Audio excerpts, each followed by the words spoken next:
नमस्कार दोस्तों, केबी knowledge booster में आपका स्वागत है। मैं हूं अभिषेक कुमार। चलिए शुरू करते हैं करंट अफेयर के क्वेश्चन। तो पहले तो आई एम सॉरी कि इस तरह की आवाज़ में आपको सुनने को आज मिल रहा है, उसका थोड़ा सा इशू है, पर इशू को किनारे करते हुए देखते हैं आज के करंट अफेयर के क्वेश्चन। तो पहला क्वेश्चन हमारे सामने ये रहा कि हाल ही में किसने प्रवासियों मजदूरों के लिए जॉब प्लेटफॉर्म पैनल का गठन किया है। तो अभी किसने कहा है कि हम जो मजदूर हैं उनको हम जॉब देंगे। तो नीति आयोग ने ये गठन किया है। ठीक है, नीति आयोग ने ये कहा गया है कि हम जो मजदूर हैं उनको क्या करेंगे, जॉब देंगे। ठीक, तो इस क्वेश्चन का नीति आयोग यानी ऑप्शन नंबर ए करेक्ट हो जाता है। अब ये गठन क्यों करा गया है? क्योंकि कोविड-19 के कारण बहुत सारे लोगों की जॉब चली गई है, जैसा कि मैं पिछली बार बताया था, कई बार बता चुका हूँ। तो इकोनॉमिक काफ़ी हद तक हमारी डगमगा गई है। इसको बूस्टअप करने के लिए, इसको थोड़ा सा सहारा देने के लिए, लोग सहारा कैसे देते हैं? जब लोग पैसा खर्च करते हैं। जब लोगों के पास पैसा ही नहीं है तो खर्च कहाँ से करेंगे? तो उनके पास पैसा आए, इसके लिए क्या करना पड़ेगा? रोज़गार देना पड़ेगा, और कोई कारण नहीं है। तो इसलिए इन्होंने प्लेटफॉर्म पैनल लॉन्च किया है कि हम जॉब देंगे। चलिए बात करते हैं थोड़ी सी नीति आयोग की। तो नीति आयोग के अध्यक्ष कौन है? देखिए, जो भारत के प्रधानमंत्री होते हैं वही अध्यक्ष हैं। अब प्रधानमंत्री नरेंद्र मोदी हैं, तो भारत के जो प्रधानमंत्री हैं नरेंद्र मोदी, तो नीति आयोग के अध्यक्ष कौन होंगे? नरेंद्र मोदी। क्लियर। अब इसका हेडक्वार्टर आ जाता है। तो हेडक्वार्टर कहाँ पर है? न्यू दिल्ली में इसका हेडक्वार्टर है। अगर हम इनके सीईओ की बात करें, यानी चीफ एग्जीक्यूटिव ऑफिसर, मुख्य कार्यकारी अधिकारी, तो हैं अमिताभ कांत। कौन है? अमिताभ कांत। और नीति आयोग के उपाध्यक्ष पूछा गया था एसएससी में, तो उपाध्यक्ष कौन है? राजीव कुमार। इतना आपको तैयार होना चाहिए, याद होना चाहिए। अब हम लोग नेक्स्ट क्वेश्चन देखेंगे। अच्छा, किसको किसको ये आवाज़ विविध भारती जैसी या AIR FM रेडियो जैसी लग रही है? ठीक है, बताइएगा ज़रूर। और DD1 वाली आवाज़ लग रही है बिल्कुल। DD1 की आवाज़ में आज करंट अफेयर पढ़ेंगे। क्वेश्चन नंबर 2 देखते हैं। थोड़ा सा लाइट का इशू है, तो मैं अपनी भरपूर ताकत से जैसे मैं पढ़ाता हूँ खुल के, बिल्कुल तेज आवाज़ में, तो वो वैसा आप कर नहीं सकता। इस समय रात काफ़ी ज़्यादा हो गई है। तो अब चलिए इस क्वेश्चन नंबर 2 देखते हैं कि हाल ही में किसने निकारागुआ की सरकार, देखो निकारागुआ एक क्या है? देश है। ठीक है, ये ध्यान रखना, कोई इसको नाम ना समझ लेना। इसकी सरकार को 20.10 मिलियन डॉलर रुपए दिए गए हैं, LOC दी गई है। तो किस बैंक ने दी है ये आपको पता होना चाहिए। तो एक्सिम बैंक ने दी है। किसने बैंक ने दी है? मैंने ऊपर के ऑप्शन काफ़ी बेहुदा रख दिए, कोई बात नहीं, इट्स ओके। एक्सिम बैंक ने दी है। एक्सिम बैंक का फुल फॉर्म क्या होता है? Export import bank of India. क्या होता है?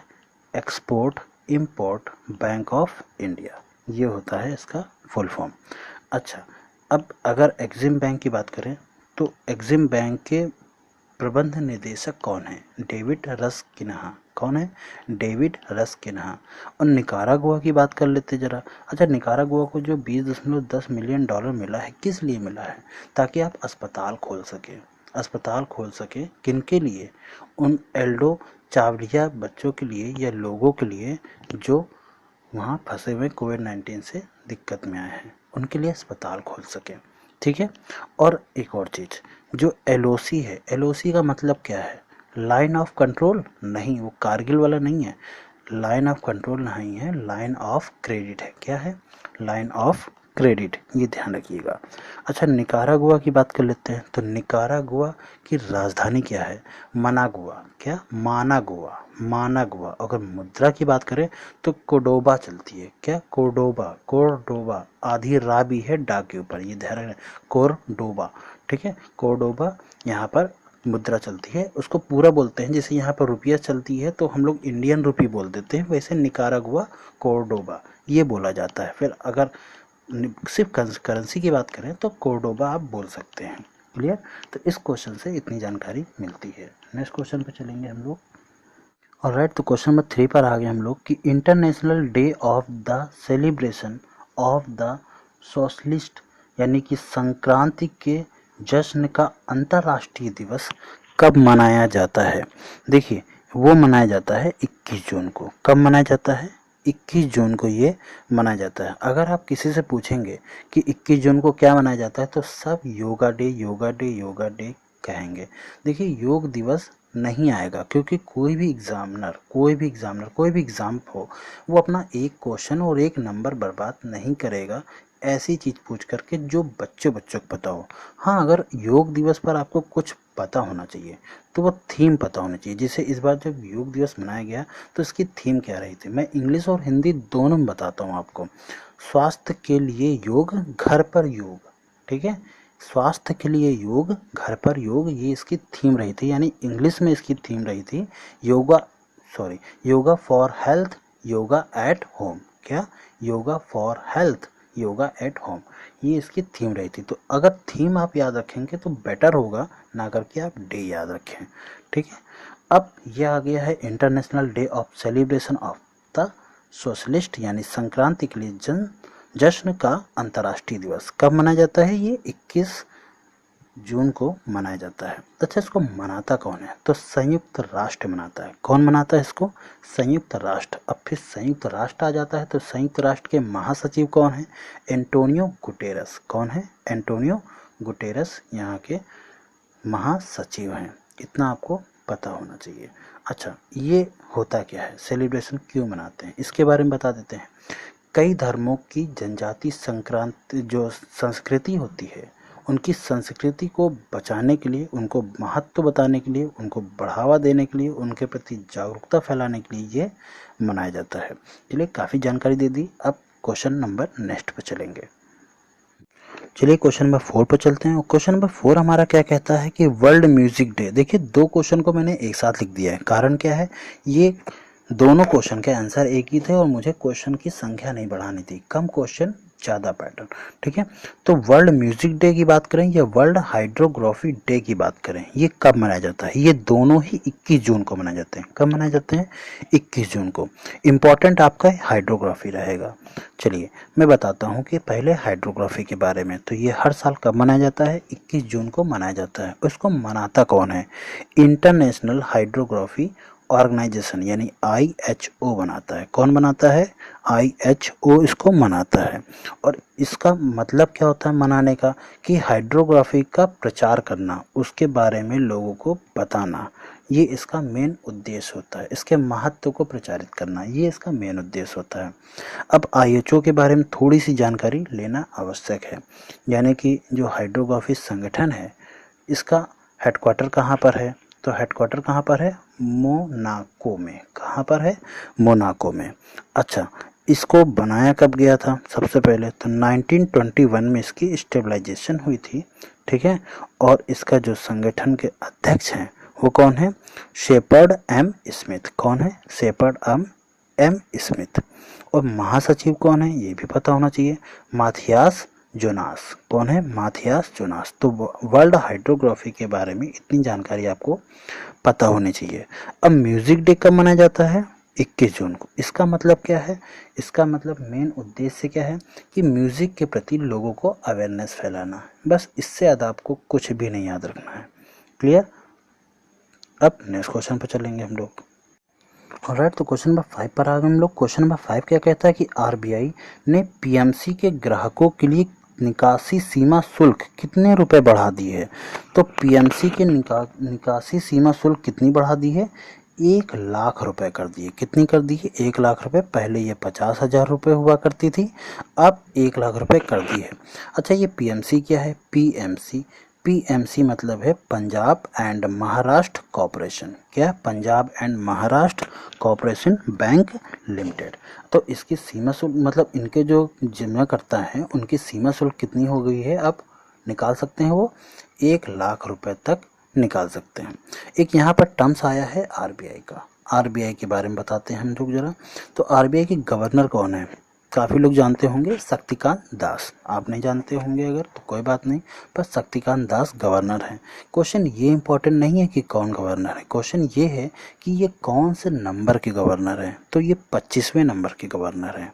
इसका हेडक्वार्टर कहाँ पर है? RBI की बात करें तो वो मुंबई में है और इसकी स्थापना 1 अप्रैल 1935 के कोलकाता में हुई थी। ठीक है, इतनी जानकारी काफ़ी है। नेक्स्ट क्वेश्चन चलेंगे हम लोग।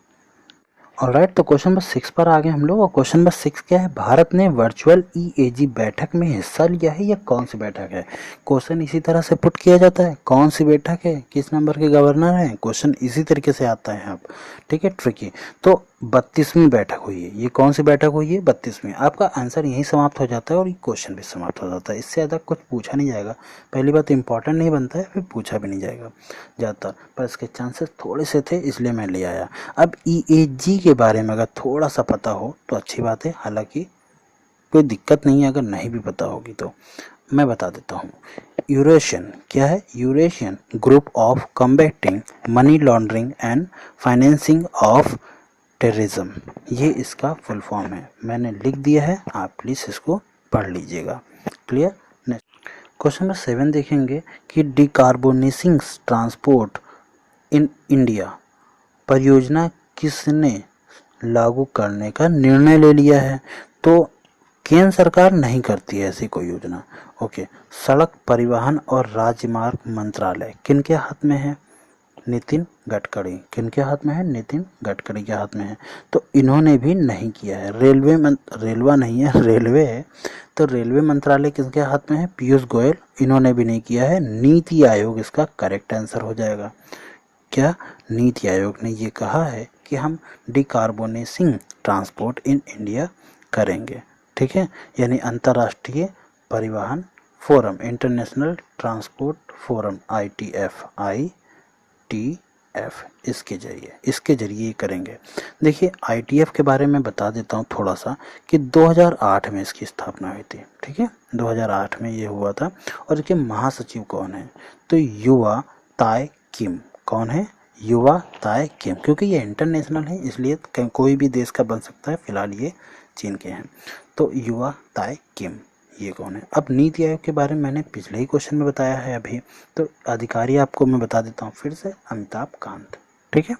और अध्यक्ष कौन होते हैं, बस जो भारत का प्रधानमंत्री होता है वही अध्यक्ष होते हैं। ऑलराइट, तो क्वेश्चन नंबर 8 पर आ गए हम लोग, और ये आज का लास्ट क्वेश्चन भी है कि विजय खडूजा किस देश में भारत के नए राजदूत नियुक्त हुए हैं। तो वो हैं जिम्बाब्वे।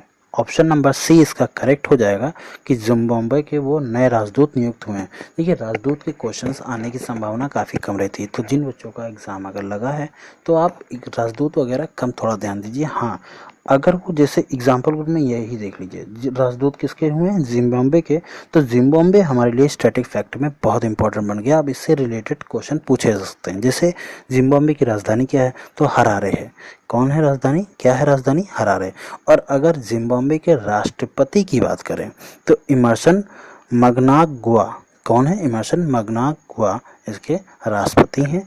और अगर यहाँ की हम मुद्रा की बात करें तो वो अमेरिकन डॉलर ही चलती है यहाँ पर मुद्रा, ठीक है। तो आपको इतनी जानकारी मिलती है। ऑलराइट, तो अब भैया लाइक करें, शेयर करें, सब्सक्राइब करें और जुड़े रहें।